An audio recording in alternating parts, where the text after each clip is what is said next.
Hello, hello, bonjour à toutes et bienvenue dans cette nouvelle vidéo d'une série de 24 pauses nourrissantes et créatives pour un Noël magique. Aujourd'hui, nous allons faire un petit peu de couture et je te propose de réaliser une enveloppe en couture pour y mettre un bon d'achat, de l'argent, enfin ce que tu veux. Et moi, si tu ne me connais pas encore, eh bien c'est Marie, je suis doula et j'aime créer des pauses créatives dans notre quotidien bien chargé pour se reconnecter à notre intuition. Alors pour démarrer, j'ai utilisé une petite enveloppe que j'avais et ce qui m'a servi comme patron. J'ai découpé autour le tissu et je vais coudre tout autour comme ceci en laissant une ouverture à ce niveau-là pour pouvoir retourner l'enveloppe. Voilà, désormais l'enveloppe est cousue et je la retourne comme ceci en sortant bien les angles.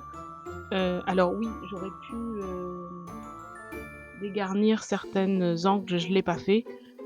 Comme ça, je sais que ça va pas se percer ou quoi ou qu'est-ce.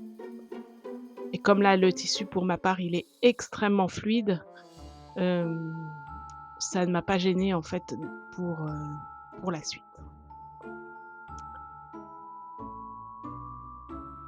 Et une fois que j'ai bien retourné, l'enveloppe, je l'écrase, au fer à repasser pour qu'elle soit, vraiment toute nickel.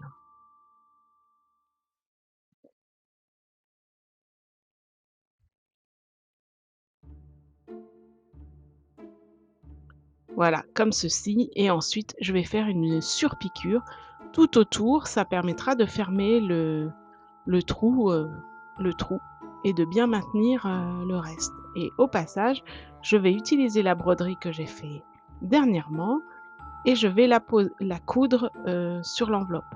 Alors par contre, moi je l'ai cousue un petit peu de travers. Une autre possibilité pour que ça ne se fasse pas, c'est que vous pouvez la broder aussi sur l'enveloppe. Ensuite, avec le fer, je marque bien les plis pour la refermer comme ceci. Je vais mettre, des boutons pression.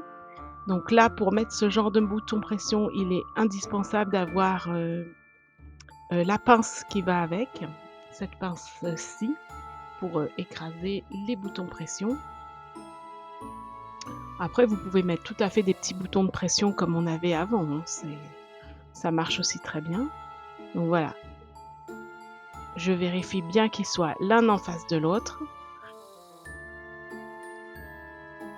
et je les mets comme ceci. Et ensuite, il ne me restera plus qu'à fermer sur les côtés. Et là, je vais, faire une, petite couture, à la main, mais vous pouvez aussi, tout à fait, faire aussi une broderie et qu'elle soit apparente. C'est vrai que moi j'ai choisi qu'elle soit pas apparente, mais j'aurais pu mettre un fil rouge et qu'elle soit apparente. Et par contre, quand vous cousez, enfin quand vous refermez, il faut bien prendre les côtés de l'enveloppe et pas le devant de l'enveloppe parce que sinon ça va tout coudre ensemble, hein. Il faut bien qu'elle soit, qu'on puisse y mettre quelque chose dedans.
je te dis à demain pour une nouvelle pause créative.